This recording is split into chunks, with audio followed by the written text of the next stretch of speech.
اور یہ بات تاریخی طور پر ثابت تھی کہ حضرت ابراہیم علیہ السلام نے اللہ تعالیٰ کے حکم سے مکہ مکرمہ میں کعبہ تعمیر کیا تھا، بلکہ بعض مورخین نے خود تورات کے دلائل سے یہ ثابت کیا ہے کہ حضرت ابراہیم علیہ السلام کی اولاد، جس میں حضرت اسحاق علیہ السلام بھی داخل ہیں اور حضرت یعقوب علیہ السلام بھی، وہ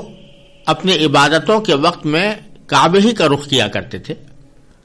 چنانچہ جو خیمہ یا عبادت گاہ اس زمانے میں قائم کی گئی تھی، اس میں رخ ہمیشہ وہاں کے لحاظ سے جنوب کی طرف رکھا جاتا تھا، یعنی بیت اللہ کی طرف۔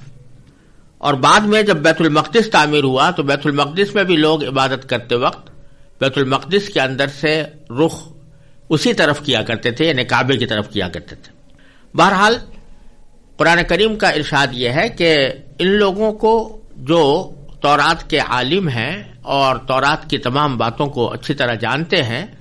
ان کو خوب پتہ ہے کہ حق بات وہی ہے جو اللہ تعالیٰ کی طرف سے آئی ہے کہ کعبے کو قبلہ بنایا جائے۔ پھر آگے فرمایا کہ وَمَا اللَّهُ بِغَافِلٍ عَمَّا يَعْمَلُونَ، اور جو کچھ یہ کر رہے ہیں اللہ اس سے غافل نہیں ہے، یعنی اللہ تبارک و تعالیٰ کو معلوم ہے کہ یہ جانتے بوجھتے حق بات سے اس لیے انحراف کر رہے ہیں کہ ان کو نبی کریم صلی اللہ علیہ وسلم سے اور حضرت اسماعیل علیہ السلام کی اولاد سے حسد ہو گیا ہے۔ پھر آگے اللہ تبارک و تعالیٰ نے فرمایا کہ وَلَئِنْ أَتَيْتَ الَّذِينَ أُوتُوا الْكِتَابَ بِكُلِّ آيَةٍ مَا تَبِعُوا قِبْلَتَكَ، یعنی جن لوگوں کو کتاب دی گئی تھی، یہی یہودی اور نصارہ، اگر تم ان کے پاس ہر قسم کی نشانیاں لے آؤ تب بھی یہ تمہارے قبلے کی پیروی نہیں کریں گے۔ وَمَا أَنْتَ بِتَابِعٍ قِبْلَتَهُمْ، اور نہ تم ان کے قبلے پر عمل کرنے والے ہو۔ وَمَا بَعْضُهُمْ بِتَابِعٍ قِبْلَةَ بَعْضٍ، اور نہ یہ ایک دوسرے کے قبلے پر عمل کرنے والے ہیں، یعنی یہودی عیسائیوں کے قبلے پر عمل نہیں کرتے اور عیسائی یہودیوں کے قبلے پر عمل نہیں کرتے، کیونکہ یہودیوں کا قبلہ بیت المقدس تھا اور عیسائیوں کا قبلہ بیت اللحم تھا۔ یہ دونوں ایک دوسرے کے قبلے پر عمل کرنے والے نہیں ہیں۔ اور پھر آگے فرمایا کہ وَلَئِنِ اتَّبَعْتَ أَهْوَاءَهُمْ مِنْ بَعْدِ مَا جَاءَكَ مِنَ الْعِلْمِ، اور جو علم تمہارے پاس آ چکا ہے اس کے بعد اگر کہیں تم نے ان کی خواہشات کی پیروی کر لی تو اِنَّكَ إِذًا لَمِنَ الظَّالِمِينَ، تو اس صورت میں یقیناً تمہارا شمار ظالموں میں ہوگا۔ یہ خطاب اگرچہ ظاہر میں نبی کریم سرور دو عالم صلی اللہ علیہ وسلم سے ہے، اور حضرت صلی اللہ علیہ وسلم کے بارے میں یہ تصور بھی نہیں کیا جا سکتا کہ وہ یہودیوں اور نصرانیوں کی خواہشات کا پیچھا کریں گے یا اس کے پیچھے چلیں گے، لیکن اللہ تبارک و تعالی اس خطاب کے ذریعے در حقیقت دوسرے تمام انسانوں کو متنبع فرما رہا ہے کہ حقیقت وہی ہے جو نبی کریم صلی اللہ علیہ وسلم کے ذریعے ہم نے تمہارے اوپر واضح کر دی۔ اس کے بعد اگر تم کسی قوم کی خواہشات کی پیروی میں اس حقیقت سے انحراف کرو گے تو تم ظالم کہلاؤ گے۔ آگے پھر ارشاد فرمایا کہ الذین آتیناہم الکتاب یعرفونہ کما یعرفون ابناءہم وان فریقا منہم لیکتمون الحق وہم یعلمون، یعنی یقین جانو کہ ان میں سے جن لوگوں کو ہم نے کتاب دی ہے وہ اس کو اتنی اچھی طرح پہچانتے ہیں جیسے اپنے بیٹوں کو پہچانتے ہیں۔ اس کے یہ معنی بھی ہو سکتے ہیں کہ یہ لوگ کعبے کے قبلہ ہونے کو خوب اچھی طرح جانتے ہیں جیسا کہ پیچھے گزرا ہے، اور یہ معنی بھی ہے کہ یہ حضرت صلی اللہ علیہ وسلم کو اچھی طرح پہچانتے ہیں کہ یہ وہی رسول ہیں جن کی خبر پچھلے انبیاء کرام علیہم السلام کے صحیفوں میں دی جا چکی ہے، لیکن ضد کی بنا پر ان حقائق کو تسلیم نہیں کر رہے۔ چنانچہ آگے فرمایا وَإِنَّ فَرِيقًا مِّنْهُمْ لَيَكْتُمُونَ الْحَقَّ وَهُمْ يَعْلَمُونَ، اور ان میں سے کچھ لوگوں نے حق کو جان بوجھ کر چھپا رکھا ہے، کیونکہ اہل کتاب میں سے بھی بہت سے حضرات تو وہ تھے کہ چونکہ وہ نبی کریم صلی اللہ علیہ وسلم کو اچھی طرح پہچان گئے تھے اور ان کو یہ یقین ہو گیا تھا کہ یہ وہی نبی آخر الزماں ہیں جن کی پیشین گوئی پچھلے صحیفوں میں کی گئی تھی، اس لیے وہ آپ پر ایمان لے آئے تھے. لیکن ذکر یہاں دوسرے فریق کا ہو رہا ہے کہ ان فریقا منہم، ان میں سے کچھ لوگ ایسے ہیں کہ انہوں نے حق کو جان بوجھ کر چھپا رکھا ہے. پھر فرمایا کہ الحق من ربک، اور حق وہی ہے جو تمہارے پروردگار کی طرف سے آیا ہے. فلا تکونن من الممترین، لہذا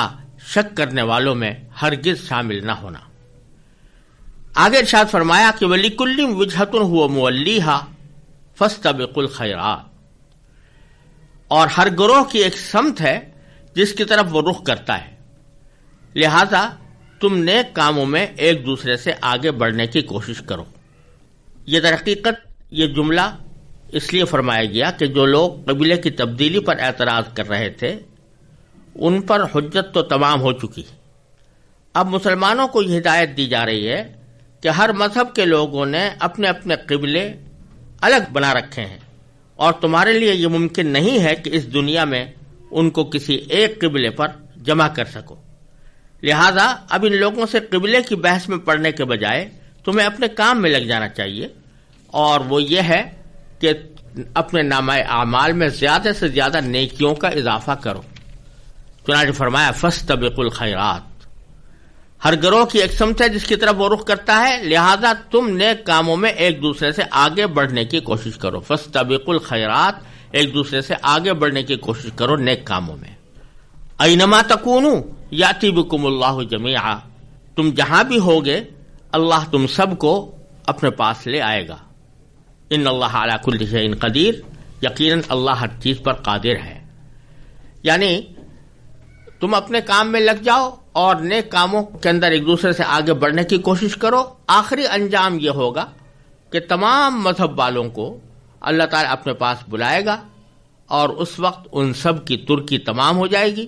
وہاں سب کا قبلہ ایک ہی ہو جائے گا، کیونکہ سب اللہ کے سامنے کھڑے ہوں گے. اب آگے پھر اللہ تبارک و تعالیٰ نے اسی حکم کو، کعبے کی طرف رخ کرنے کے حکم کو زیادہ صریح لفظوں میں بیان فرمایا کہ من حیث خرجت فولی وجہک شطر المسجد الحرام، اور تم جہاں سے بھی نکلو، یعنی سفر کے لیے نکلو، تو اپنا منہ مسجد حرام کی طرف کرو، یعنی نماز کے وقت مسجد حرام کا رخ کرو. وَإِنَّهُ لَلْحَقُّ مِن رَبِّكَ، اور یقیناً یہی بات حق ہے جو تمہارے پروردگار کی طرف سے آئی ہے. اور پھر دوبارہ دہرایا اس بات کو کہ وَمَا اللَّهُ بِغَافِلٍ عَمَّا تَعْمَلُونَ، جو کچھ بھی تم کرتے ہو اللہ تعالیٰ اس سے بے خبر نہیں ہے. اور پھر تیسری بار کعبے کی طرف رخ کرنے کے حکم کو پھر دہرایا کہ وَمِنْ حَيْثُ خَرَجْتَ فَوَلِّ وَجْهَكَ شَطْرَ الْمَسْجِدِ الْحَرَامِ، اور تم جہاں کہیں ہو اپنے چہرے اسی کی طرف رکھو، اور جہاں سے بھی تم نکلو اپنا منہ مسجد حرام کی طرف کرو.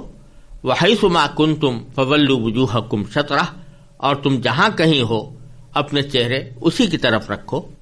لِأَلَّا يَكُونَ لِلنَّاسِ عَلَيْكُمْ حُجَّةٌ، تاکہ لوگوں کو تمہارے خلاف حجت بازی کا موقع نہ ملے. یہاں یہ بات ذہن میں رکھنے کی ہے کہ اللہ تبارک و تعالیٰ نے مسجد حرام کی طرف رخ کرنے کا حکم ان آیتوں میں 3 مرتبہ دہرایا ہے. اس سے ایک تو حکم کی اہمیت اور تاکید جتلانی مقصود ہے، دوسرے یہ بھی بتانا ہے کہ قبلے کا رخ کرنا صرف اس حالت میں نہیں ہے جب کوئی شخص بیت اللہ کے سامنے موجود ہو،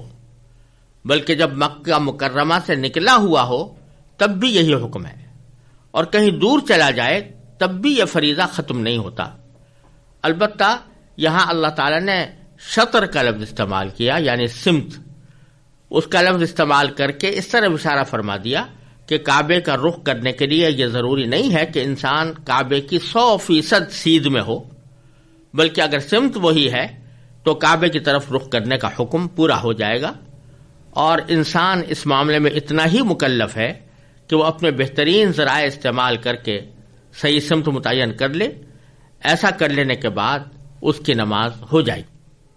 پھر آگے جو یہ فرمایا کہ لِأَلَّا يَكُونَ لِلنَّاسِ عَلَيْكُمْ حُجَّةٌ،